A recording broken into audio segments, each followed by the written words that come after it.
Hey guys, today we're unraveling one of the weirdest mysteries ever recorded in the deep.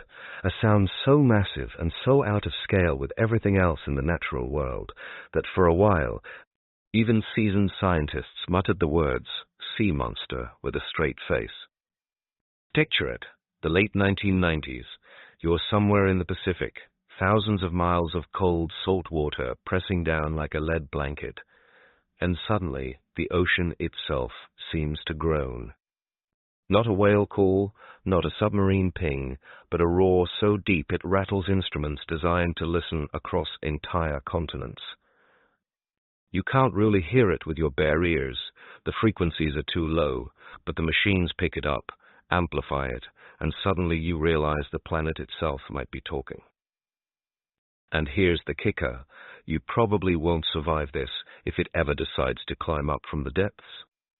So, before you get comfortable, take a moment to like the video and subscribe, but only if you genuinely enjoy what I do here.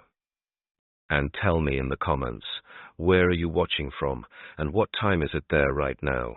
I love seeing the little constellation of viewers lighting up across the globe.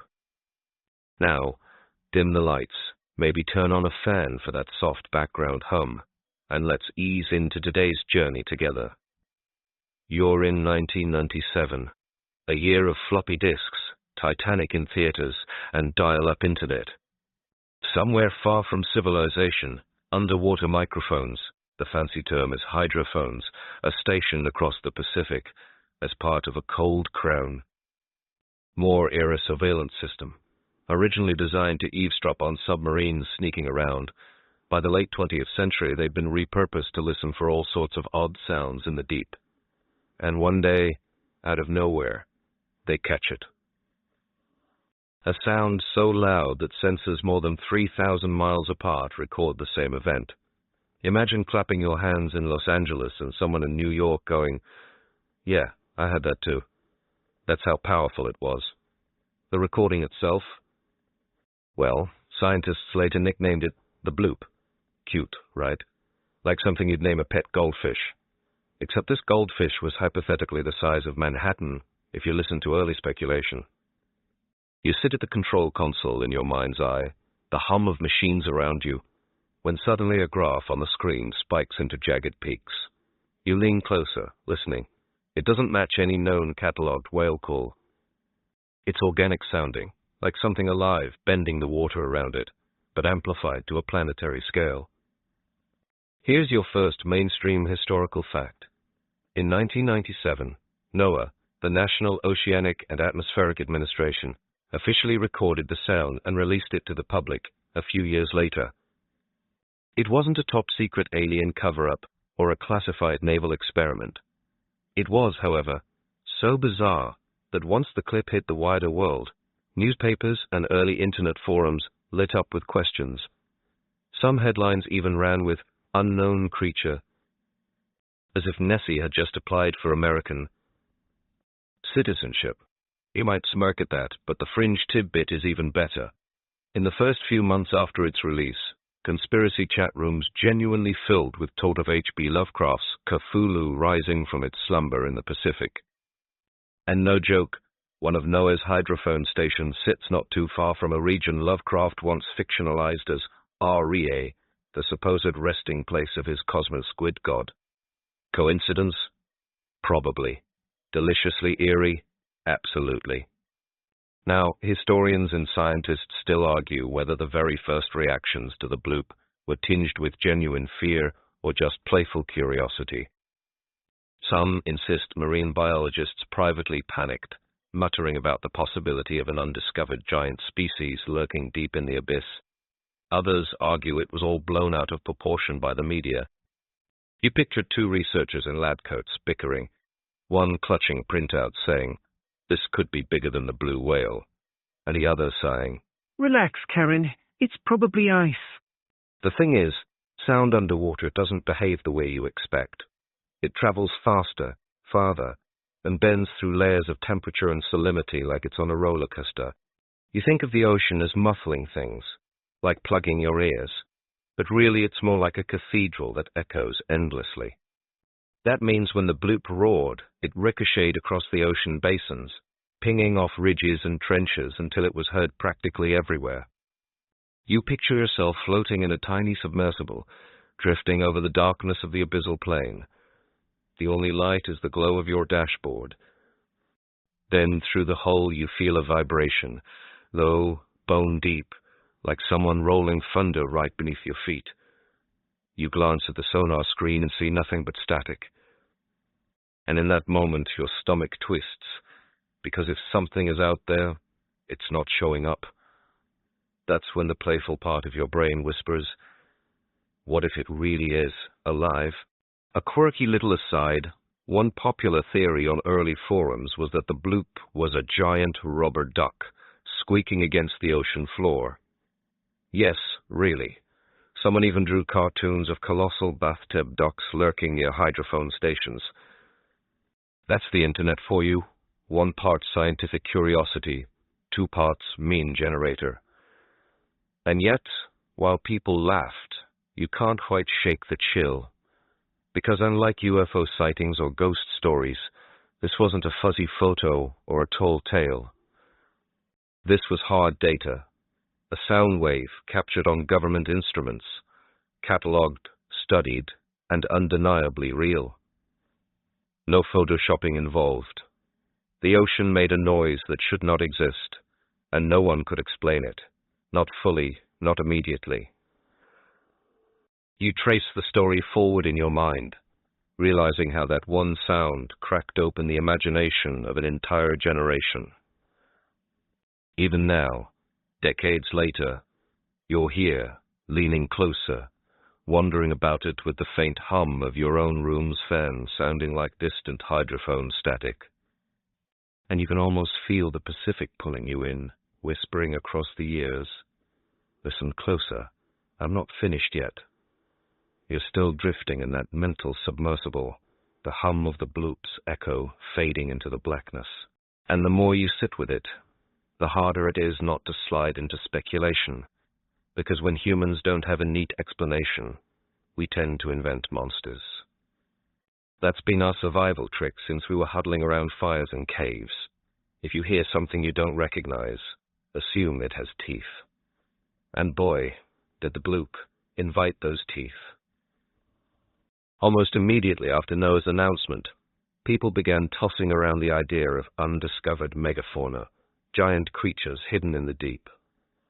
You picture internet chat rooms in 1999, text flickering on CRT screens. What if it's a whale bigger than any blue? What if it's a prehistoric survivor, a mosasaur that never got the memo about extinction? Your imagination fills in the gaps with dark silhouettes, gliding through trenches, eyes like floodlights, jaws yawning wider than a football field. Mainstream fact check. The largest animal known today is the blue whale, clocking in at around 100 feet. Its calls can reach up to 188 decibels, which is like blasting a jet engine underwater. Yet, the Bloop was recorded as louder, more far-reaching, and at a frequency suggesting something alive might have made it. That's the hook, the scientific kernel that kept the monster theories alive. And here's your fringe tidbit. Some fans of cryptozoology, the hobby of chasing hidden animals, claimed the Bloop was evidence of a colossal cephalopod. Imagine a squid, but instead of calamari on a plate, it's calamari big enough to eat your plate, your table, and probably your house. A colossal kraken, hiding out in the trenches, surfacing once in a millennium to stretch its tentacles. If you've ever watched sailors' old maps with drawings of monsters at the edges, well, the Bloop gave that paranoia new oxygen. Of course, historians still argue whether these wild theories were ever taken seriously by scientists, or if it was always the public's runaway imagination. One camp says that behind closed doors, marine biologists whispered nervously about the implications. After all, the ocean is still mostly unexplored, with more mystery per square mile than Mars. Another camp insists the monster talk was all tongue-in-cheek, amplified by media hungry for headlines. And you, sitting here now, can't help smirking. Both explanations feel suspiciously possible. Imagine yourself scrolling through grainy JPEGs of artists' interpretations. monstrous whales with jagged teeth, Lovecraftian tentacle nightmares rising from waves, even goofy comic strips where the bloop is just a giant goldfish sighing loudly. The theories became campfire tales for the digital age, each one scarier or sillier than the last. You float deeper into your mental ocean and the darkness grows thicker. Out here, light can't penetrate, but sound is king. You imagine being a whale, sending your calls for miles, hoping another voice will respond. Then suddenly, from beyond the horizon of your perception, comes a roar so overwhelming it drowns your song entirely. If you were that whale, would you stay? Or would you dive for cover, convinced a predator larger than you has just announced itself? Quick side joke. You know a sound is terrifying when even whales consider switching to text messages. Sorry, can't talk. Giant sea monster on the line. But as wild as the monster speculations got, they served a subtle purpose. They reminded everyone how little we really know about the deep sea. We've mapped Mars more carefully than we've mapped our own ocean floor. More than 80% of it remains unexplored. So when a mysterious roar bubbles up from beneath, your brain doesn't just say, "That's weird." It whispers, maybe something lives down there, and maybe it's better if it stays put. Another quirky rumor floated around, that the bloop wasn't a sea creature at all, but the sound of some enormous undersea machine. Submarines, secret drilling rigs, alien bases. One forum even suggested it was the US Navy testing Godzilla. And while that sounds like a rejected script from a bad sci-fi film, you have to admit, it fits the mood. When you've got a mystery this juicy, why not season it with a little cinematic flair? And here's where your imagination betrays you again. You close your eyes, and suddenly you're in a small fishing boat bobbing off the Oregon coast. The sea is calm, your net's heavy with salmon. Then the water beneath you thrums like a giant bass speaker. Fish leap from the surface, thrashing wildly, as if running from something. Your own chest vibrates with the low rumble, and for a second you wonder, what if something the size of a skyscraper is stirring beneath your hull? Well, let's balance that with another fringe laugh. Someone seriously proposed the bloop was a supersized clam snapping shut. Yes, imagine a clam so big it could crush a submarine like a peanut. Now that's seafood platter you don't want to be part of. But as ridiculous as some ideas were, the fear lingered. Because the ocean is not our home, not really. You live on islands of land, peering into the abyss, never entirely comfortable. The bloop reminded people that there are noises we can't place, forces we don't command, and creatures, real or imagined, that might be watching us from the dark. And as you sit there, with your fan humming in the background and your phone glowing in your hand, you realize the most chilling part. The bloop only happened once. Just a single event. A solitary war, caught by chance. It never repeated, never explained itself. Like something vast shifting in its sleep, then rolling over and going quiet again. And silence, as you've probably noticed, is always more terrifying than the noise.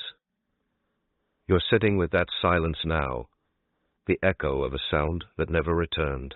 Theories piled up like driftwood on a beach, and, eventually, the grown-ups in lab coats stepped in to say, "Calm down, it's not Cthulhu." Scientists pointed to something less monstrous, though no less powerful, the cracking and melting of massive Antarctic icebergs. Here's your mainstream historical fact. In 2005, NOAA researchers published a more formal explanation linking the bloop to icequakes, giant chunks of glacial ice fracturing and grinding against each other in the Southern Ocean. The frequency matched, the intensity matched, and the location lined up with seismic activity near Antarctica. The logic was simple. When a city-sized slab of ice breaks apart, the sound travels like a cannon through the deep. And that, they said, was the bloop. But here's where it gets slippery, like trying to walk across wet rocks in flip-flops. Some marine acoustic experts nodded in agreement, saying, "Case closed, mystery solved. Others furrowed their brows, pointing out tiny discrepancies. The bloop sounded oddly organic, like a living core, not just a mechanical crack. And historians still argue whether the iceberg explanation was genuinely airtight, or whether it was a tidy way to calm the public. After all, saying it was ice doesn't sell as many newspaper subscriptions as colossal squid growl. You picture yourself standing on the deck of an Antarctic research vessel, breath freezing in the air. Around you the ice groans and snaps like an old house settling, except every creak is amplified 1,000 times. Suddenly a fissure opens in a glacier wall, and the crack reverberates through the water, so deep it feels like a heartbeat in your rib cage. Yes, that could make a sound like the bloop, but could it make something so uncannily alive sounding? That's the itch no one quite scratched. And here's a fringe tidbit for your mental scrapbook. Some theorists suggested the bloop was a hybrid event, an iceberg fracturing but triggering a massive underwater landslide, releasing air pockets and rock falls that mimicked an organic pulse. It's like blaming both the thunder and the lightning for the same scare. Scientists still debate whether such a combination is even possible. You just nod, because whether it's a monster or a landslide, it still sounds like the ocean growling at you. Meanwhile, naval sonar operators have their own side of the story. During the 1990s, some submarine crews reported unexplained acoustic anomalies, loud, brief events that didn't fit the usual iceberg or whale signatures. Were they the same as the bloop, or just cousins in the family of deep-sea noises? The military, being the military, isn't exactly forthcoming, and so you're left in the dark, half smiling at the possibility that sailors may know more than they're allowed to say. The scientific debates always circle back to one haunting truth. We've explored less than 20% of the seafloor in detail, which means every neat explanation, icebergs, landslides, tectonic rumbles, still floats on a sea of uncertainty. You picture yourself looking at a globe, tracing the vast Pacific with your finger, realizing there are canyons deeper than Everest is tall, completely unvisited by humans. If something enormous croaked down there, who's to say it isn't still waiting? Here's your little joke break before it gets too heavy. Imagine an alien visiting Earth, studying our ocean sounds. It listens to whale songs and nods. Ah, music. Then it hears the bloop, and writes in its report, "Planet inhabited by giants. Recommend avoiding." Somewhere, ET nopes out of our solar system, just because the Pacific sounded hungry. But the science versus mystery tension lingers. On one hand, you've got careful charts showing ice fracture patterns. On the other, you've got the gut instinct of thousands of listeners who swear the bloop just feels alive. Like the difference between hearing a door slam and hearing someone whisper your name. You know one is mechanical, and the other is unsettlingly personal. You lean into that feeling, imagining the world's hydrophones as giant ears pressed against the skin of the planet.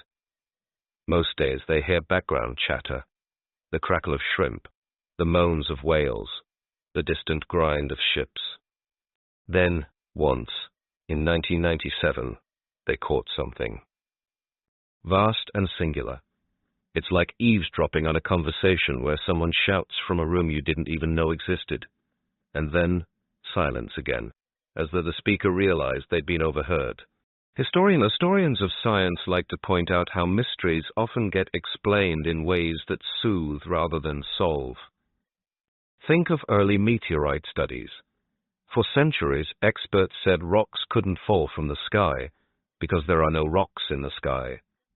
People who saw them land were dismissed as gullible. Only later did scientists admit, sheepishly, that yes, stones really do fall from space. The bloop sits in that gray zone. Was it ice? Probably. Was it something stranger? Maybe. And you're left with that nagging itch again. Explanations can be true and still incomplete. And as the debate rolls on, you realize the most chilling part isn't whether it was ice or a monster. It's that the ocean is still humming with noises we haven't catalogued, and every so often, one slips through the cracks to remind you. The world is bigger, darker, and louder than you ever imagined. You lean back now, letting the arguments about ice and monsters drift away, because what fascinates you is how the bloop didn't just echo through the water, it echoed through culture. Once the sound clip hit the public, it grew legs, tentacles, and memes faster than any scientist could reel it back in. Picture the early 2000s internet. Slow-loading web pages, pixelated audio players, forums full of grainy GIFs. Somewhere in the mix, people share the bloop recording, insisting you listen with headphones in the dark. You press play, and even though it lasts only a few seconds, your imagination does the rest. Suddenly, you're seeing shadows beneath the waves. And just like that, the bloop became more than a sound. It became a legend. Mainstream historical fact.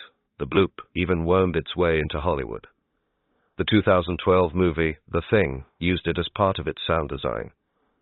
Fans of Godzilla movies also noticed how monster roars seemed inspired. The stage was a series of television, which consists of lazy silent waves, rocks, air, beans, and maca. And by the time creepypasta culture hit full stride, the bloop was standard material, a signal from an ancient leviathan, a warning from a drowned city, or a call no human should ever answer. Here's your fringe tidbit. A group of gamers once joked that the bloop was the login sound for Atlantis' Wi-Fi. Yeah, that's right, an entire underwater civilization rebooting their router. If you squint, it's almost comforting to think the sound wasn't a monster, just someone down there trying to check their emails. But behind the jokes, the mystery kept seeping into people's imaginations. Historians still argue whether the bloop deserves to sit alongside things like the wow signal in space, a single unexplained blip that turned into a cultural phenomenon. Was it the ocean's version of an alien broadcast? Or just a crack in the ice amplified into myth? And here's the subtle thing. Even now, when scientists are fairly certain about the iceberg explanation, people don't let go. Why? Because the bloop hits a nerve. It represents everything we fear and love about the deep sea. It's the reminder that 70% of our planet is still largely uncharted, that the abyss is humming with signals we can't always decipher, and that sometimes the unknown sounds a lot like a monster clearing its throat. Imagine yourself lying in bed, scrolling late at night. When you stumble on the audio file, you turn off the lights, press play, and your room fills with that deep, warbling moan. For a second, you're not in your room anymore. You're suspended under a mile of black water, with something enormous shifting just out of sight. And when the sound stops, the silence feels heavier than the noise itself. Here's your joke break. If whales had a Spotify playlist, the bloop would be the track they all skip. Nope, not vibing with that energy. Yet pop culture embraced it anyway. The bloop found its way into documentaries, novels, YouTube horror videos, even ASMR channels, layering the sound into ocean ambience. It became shorthand for the uncanny depths. And you realize that in the end, it almost doesn't matter if it was ice. What matters is that it made you feel the scale of the ocean, the way it can swallow whole continents of sound without flinching. So the bloop lingers, not as a daily frat, but as a ghost note in the soundtrack of the sea. Every time you hear of a new trench being mapped, or a new species discovered at impossible depths, you wonder, what else is hiding under that blanket of waves? If one sound could spook the whole planet, imagine what's waiting to be heard next. And now, as the journey winds down, your pulse slows. The fan in your room becomes the ocean's hush. The glow of your screen feels like a distant buoy light, bobbing in the dark. You realize that mysteries aren't meant to be solved neatly. They're meant to remind you of your smallness, your curiosity, your ability to wonder. So you exhale, letting the weight of the sea slide off your shoulders. The bloop is still out there, in data archives and in people's imaginations, humming faintly like a bedtime story whispered by the earth itself. And tonight, that's enough. Wind down, 300 words. Date: Bloop is closed with Max wins. The story drifts now into softer waters, like a ship easing into harbor after a restless voyage. You're no longer pressed against the glass of that imaginary submersible, peering into blackness. Instead, you're floating gently, carried by calmer tides. The roar of the Bloop has quieted, and in its absence, a kind of peace arrives. The silence is no longer menacing, but comforting, the way a room feels after a long day of conversation, when the last voice fades, and you can finally hear your own breathing again. The ocean, vast and unknowable, still hums with secrets, but not every secret is waiting to swallow you whole. Some mysteries exist simply to remind you of wonder, that there are still corners of this planet that technology hasn't pinned down, still questions scientists haven't tucked neatly into boxes. And that's okay. In fact, that's beautiful. You let yourself imagine drifting across the Pacific at night, stars mirrored on the water, waves tapping gently against the hull. Whatever made the Bloop, whether a grinding iceberg or something stranger, it becomes just one more note in the lullaby of the world. It reminds you that Earth is alive, creaking and sighing and shifting beneath your feet. Not in malice, but in endless rhythm. So as your eyes grow heavier, let the thoughts settle like sand on the ocean floor. Some mysteries don't need solving tonight. Some are better as whispers, gentle reminders that the world is wider and deeper than we can hold in our hands. And with that, you can let go of the tension, relax into the quiet, and trust that the ocean will keep singing. Sometimes in roars, sometimes in sighs, always in its own timeless voice.